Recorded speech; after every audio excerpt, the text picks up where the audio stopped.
आप देख रहे हैं न्यूज स्केल लाइव। शुरुआत करते हैं आज की बुलेटिन। प्रधानमंत्री नरेंद्र मोदी और जर्मन चांसलर ने अहमदाबाद के साबरमती रिवर फ्रंट पर आयोजित अंतर्राष्ट्रीय पतंग महोत्सव में भाग लिया। दोनों नेताओं ने पतंग उड़ाकर भारत जर्मनी के सांस्कृतिक संबंधों को और मजबूत करने का संदेश दिया।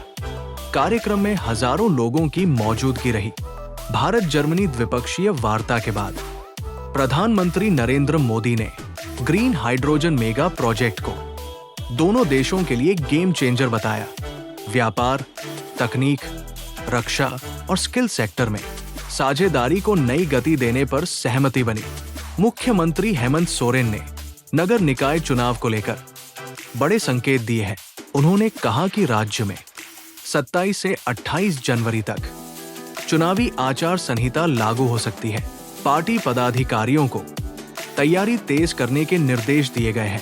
जिला विधिक सेवा प्राधिकार की ओर से सिमरिया में नशा मुक्ति जागरूकता शिविर आयोजित किया गया। कार्यक्रम में युवाओं को नशे के दुष्प्रभावों की जानकारी दी गई और स्वस्थ जीवन अपनाने की अपील की गई। गिद्धौर मुख्य चौक पर हाट बाजार के दिन कोल वाहनों के कारण भीषण जाम की स्थिति बन गई। लोगों को आने जाने में भारी परेशानी हुई। स्थानीय व्यापारियों की मदद से काफी मशक्कत के बाद जाम हटाया गया।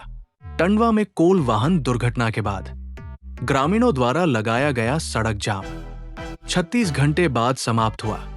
मुआवजा और नौकरी के आश्वासन के बाद प्रशासन ने स्थिति को नियंत्रित किया। मयूरहंड थाना क्षेत्र में हाइवा बैटरी चोरी मामले का खुलासा हुआ है।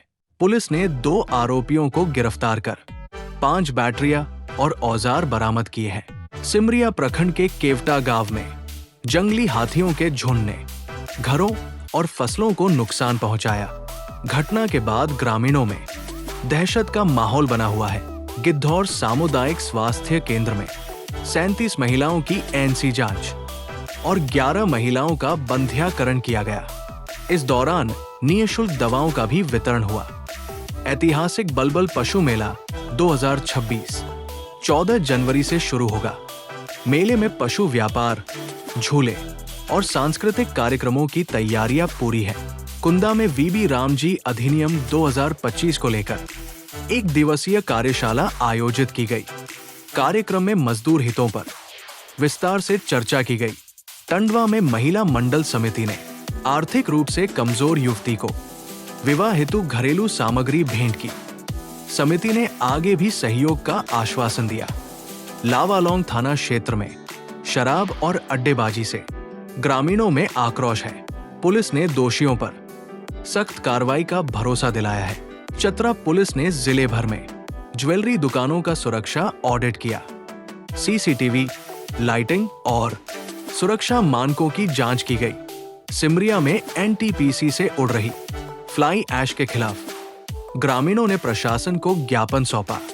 दुर्घटनाओं पर रोक की मांग की गई। राष्ट्रीय युवा दिवस पर एकल अभियान द्वारा खेलकूद प्रतियोगिता आयोजित की गई। बच्चों में खासा उत्साह देखा गया। राष्ट्रीय थ्रो बॉल प्रतियोगिता में झारखंड बालिका टीम ने तृतीय स्थान हासिल किया। सलगी विद्यालय की छात्राओं का प्रदर्शन सराहनीय रहा। कानाचट्टी में विद्या भारती द्वारा महिला सशक्तिकरण और शिक्षा पर जागरूकता कार्यक्रम आयोजित किया गया। चतरा में डिजिटल पंचायत संचालकों का वनभोज सह विदाई समारोह आयोजित हुआ। कार्यक्रम में लगभग 100 संचालक शामिल हुए। गुमला में राष्ट्रीय युवा दिवस पर जिला स्तरीय एथलेटिक्स प्रतियोगिता आयोजित की गई। युवाओं को नशा मुक्ति की शपथ दिलाई गई। Sketch paint express for India के तत्वावधान में वर्ष 2018 से देश की सीमाओं पर तैनात सैनिकों का उत्साहवर्धन कर रहे डीएवी पब्लिक स्कूल गुमला के छात्रों एवं एनसीसी कैडेट्स ने एक बार फिर जिले को गौरवान्वित किया है। नववर्ष के अवसर पर छात्रों द्वारा भेजे गए शुभकामना संदेशों से अभिभूत होकर एडमिरल दिनेश के त्रिपाठी ने विद्यालय को प्रशंसा पत्र भेजा है। झारखंड विधिक सेवा प्राधिकार रांची के तत्वावधान में जिला विधिक सेवा प्राधिकार गुमला द्वारा नशा मुक्ति के प्रति जागरूकता के उद्देश्य से एक कार्यशाला का आयोजन किया गया। जिसका उद्घाटन प्राधिकार के अध्यक्ष सह प्रधान जिला एवं सत्र न्यायाधीश ध्रुव चंद्र मिश्रा ने किया। डीएवी पब्लिक स्कूल गुमला में स्वामी विवेकानंद की जयंती के अवसर पर राष्ट्रीय युवा दिवस का भव्य आयोजन किया गया। कार्यक्रम की शुरुआत स्वामी विवेकानंद की तस्वीर पर पुष्पांजलि अर्पित कर उन्हें नमन करने के साथ हुई। लोहरदगा राष्ट्रीय युवा दिवस के अवसर पर जिले के विभिन्न विद्यालयों में स्वामी विवेकानंद की जयंती श्रद्धा के साथ मनाई गई।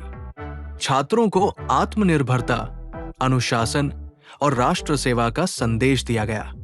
कार्यक्रमों में बड़ी संख्या में विद्यार्थी और शिक्षक शामिल रहे। लोहरदगा के सुंदरी देवी सरस्वती शिशु मंदिर में राष्ट्रीय युवा दिवस पर भव्य आयोजन किया गया।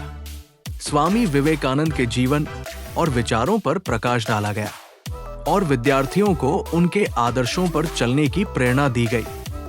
एमबीडीएवी विद्यालय लोहरदगा में स्वामी विवेकानंद की 163वीं जयंती के अवसर पर राष्ट्रीय युवा दिवस मनाया गया। कार्यक्रम में भाषण, भजन और प्रश्नोत्तरी आयोजित की गई, जिसमें छात्रों ने उत्साहपूर्वक भाग लिया। लोहरदगा के जेएमएस स्कूल में अखिल भारतीय विद्यार्थी परिषद के तत्वावधान में युवा दिवस कार्यक्रम आयोजित किया गया। वक्ताओं ने युवाओं से राष्ट्र निर्माण में सक्रिय भूमिका निभाने का आह्वान किया। लोहरदगा परिसदन में झारखंड विधानसभा की सदाचार समिति की समीक्षात्मक बैठक आयोजित की गई। बैठक में सरकारी योजनाओं, अनुकंपा नियुक्ति और लंबित मामलों की समीक्षा हुई।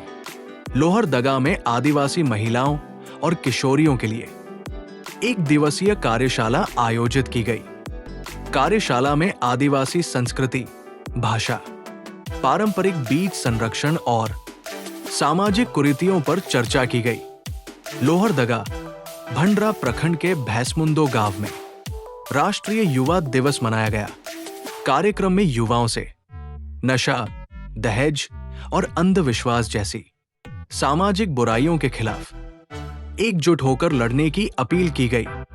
लोहरदगा संतरागाछी अजमेर स्पेशल एक्सप्रेस को नियमित ट्रेन के रूप में चलाने की मांग तेज हुई है। जनहित में रेल मंत्रालय से शीघ्र निर्णय की अपेक्षा जताई गई है। लोहरदगा में रन फॉर स्वदेशी कार्यक्रम का आयोजन किया गया। एनसीसी कैडेट्स और विद्यार्थियों ने दौड़ लगाकर स्वदेशी अपनाने और राष्ट्र निर्माण का संदेश दिया। आंजन धाम से जुड़ी खबर। लोहरदगा से सटे आंजन धाम में धार्मिक आयोजनों के माध्यम से श्रद्धालुओं की संख्या लगातार बढ़ रही है। स्थल को राष्ट्रीय और वैश्विक पहचान दिलाने के लिए लगातार प्रयास किए जा रहे हैं। फिलहाल इतना ही। हर खबर बिना मिलावट। आप देखते रहिए न्यूज़ स्केल लाइव, भरोसे की पहचान। आगे आंजन धाम महोत्सव के शुभारंभ की प्रमुख झलकियां।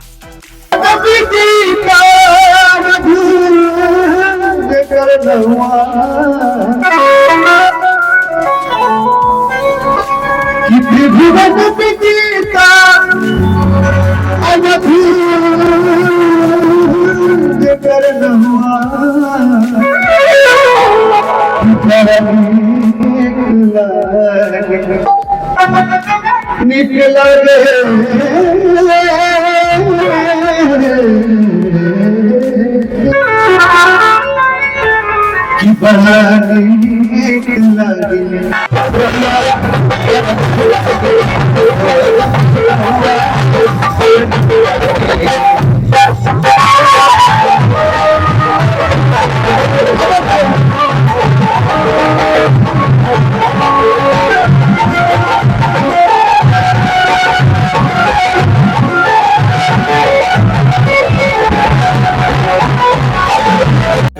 सदा मंगलम।